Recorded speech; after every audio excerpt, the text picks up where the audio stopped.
नमस्कार शेतकरी बांधवांनो, तुमच्यासाठी अत्यंत महत्त्वाची बातमी आलेली आहे। कर्जमाफीबद्दल राज्य सरकारने मोठी संपूर्ण अपडेट आणलेली आहे। संपूर्ण अपडेट काय आहे आणि कोणाला किती लाभ मिळणार आहे, शेतकरी कर्जमाफी कोणाला मिळणार आहे आणि कधीपर्यंत याचा लाभ तुमच्यापर्यंत पोहोचेल, संपूर्ण माहिती आपण या व्हिडिओमध्ये घेणार आहोत। तरी व्हिडिओ शेवटपर्यंत नक्की बघा। महाराष्ट्रातील शेतकरी कर्जमाफी हा नेहमीच एक महत्त्वाचा आणि संवेदनशील विषय राहिलेला आहे। राज्यातील कृषी संकट, निसर्गाचा लहरीपणा आणि वाढत्या कर्जबाजारीमुळे शेतकरी होरपळून निघत असल्यास सरकारने वेळोवेळी विविध कर्जमाफी योजना जाहीर केल्या आहेत। खालील लेखामध्ये आपण महात्मा ज्योतिराव फुले शेतकरी कर्जमुक्ती योजना आणि त्यासंबंधित नवीन अपडेट सविस्तर पाहूया। महाराष्ट्रात गेल्या काही वर्षात अतिवृष्टी, दुष्काळ आणि गुलाबी बोंडअळी सारख्या संकटामुळे शेतीचे मोठे नुकसान झाले आहे। यामुळे शेतकरी बँकेचे कर्ज फेडण्यास असमर्थ ठरले आहेत। यावर उपाय म्हणून महाराष्ट्र सरकारने 2017 मध्ये छत्रपती शिवाजी महाराज शेतकरी सन्मान निधी योजना आणि त्यानंतर 2019 मध्ये महात्मा ज्योतिराव फुले शेतकरी कर्जमुक्ती योजना आणली। त्यानंतर या योजनेची घोषणा डिसेंबर 2019 मध्ये करण्यात आली होती। याचे मुख्य उद्दिष्ट शेतकऱ्यांना कर्जमाफी करून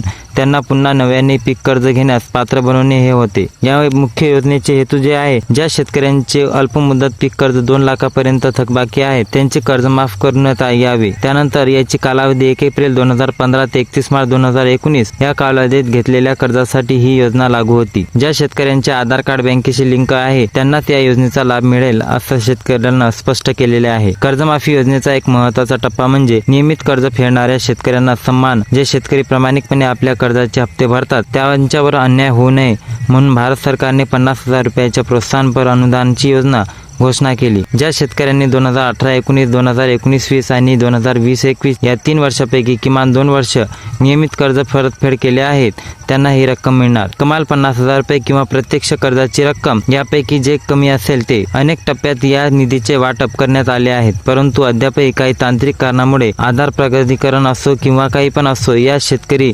लाभापासून वंचित ठरत आहेत। 2024 मध्ये सरकारने काही महत्त्वाचे निर्णय घेतले आहेत जे शेतकऱ्यासाठी दिलासादायक ठरू शकतात। त्यानंतर त्यांनी 2026 पर्यंत या कर्जमाफीबद्दल महत्त्वाची पाऊल उचलले। सरकारने बँकेला सूचना दिल्या आहेत की ज्या पात्र शेतकऱ्यांची नावे अद्याप पोर्टलवर अपडेट झालेली नाहीत त्यांनी माहिती तातडीने सादर करावी। विशेषतः ज्यांचे आधार प्रमाणीकरण राहिले आहेत त्यांच्यासाठी विशेष शिबिरांचे आयोजन करण्यात आले आहेत। कर्जमाफी व्यतिरिक्त अतिवृष्टी आणि सततच्या पावसामुळे नुकसान झालेल्या शेतकऱ्यांसाठी NDRFच्या निकषाबाहेर जाऊन सरकारने मदत केली आहे। ही थेट शेतकऱ्यांच्या खात्यात जमा केली जाणार आहे। केंद्र सरकारच्या PM किसान योजनेच्या धर्तीवर महाराष्ट्र सरकारने नमो शेतकरी सन्मान निधी योजना सुरू केली। या वर्षाला 6,000 रुपये दिले जातात। कर्जमाफी मिळालेल्या शेतकऱ्यांनाही या योजनेचा लाभ मिळत आहे, त्यामुळे त्यांच्या आर्थिक स्थितीत सुधारणा होण्यास मदत होईल। जर अद्याप लाभापासून वंचित असाल तर खालील गोष्टी तुम्हाला तपासणे आवश्यक आहे। आधार कार्ड बँकेशी लिंक असणे अनिवार्य आहे। आपल्या जवळच्या आपले सरकार सेवा केंद्रावर जाऊन KYC करणे महत्त्वाचे ठरेल। कर्जाचे खाते आणि बचत खाते यांच्याशी माहिती अचूक असावी।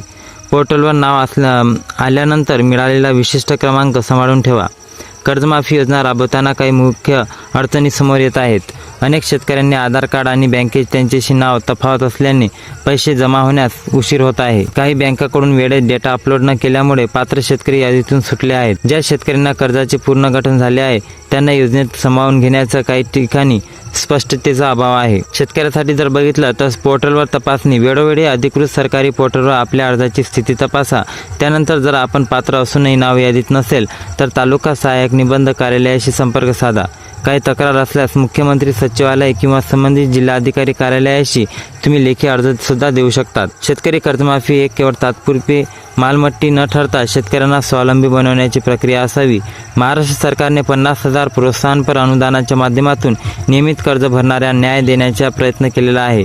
आगामी काळात अधिक पारदर्शकता आणून शेवटच्या पात्र शेतकऱ्यांपर्यंत हा लाभ पोहोचवणे हे सरकार देखील मुख्य आव्हान ठरले आहे। शेतकऱ्यांनी केवळ कर्जमाफी अवलंबून न राहता शेतीमध्ये आधुनिक तंत्रज्ञानाचा वापर आणि जोड संबंधीचा कास धरल्यास खऱ्या अर्थाने शेतकरी राजा सुखी होईल, असे राज्य सरकारने महत्त्वाची टीका सुद्धा केली होती। संपूर्ण अपडेट येतात आपण तुमच्यापर्यंत नवीन व्हिडिओ घेऊन येऊ। तोपर्यंत शेतकऱ्यापर्यंत हा व्हिडिओ नक्की पोहोचवा आणि चॅनलला सबस्क्राईब करा। धन्यवाद।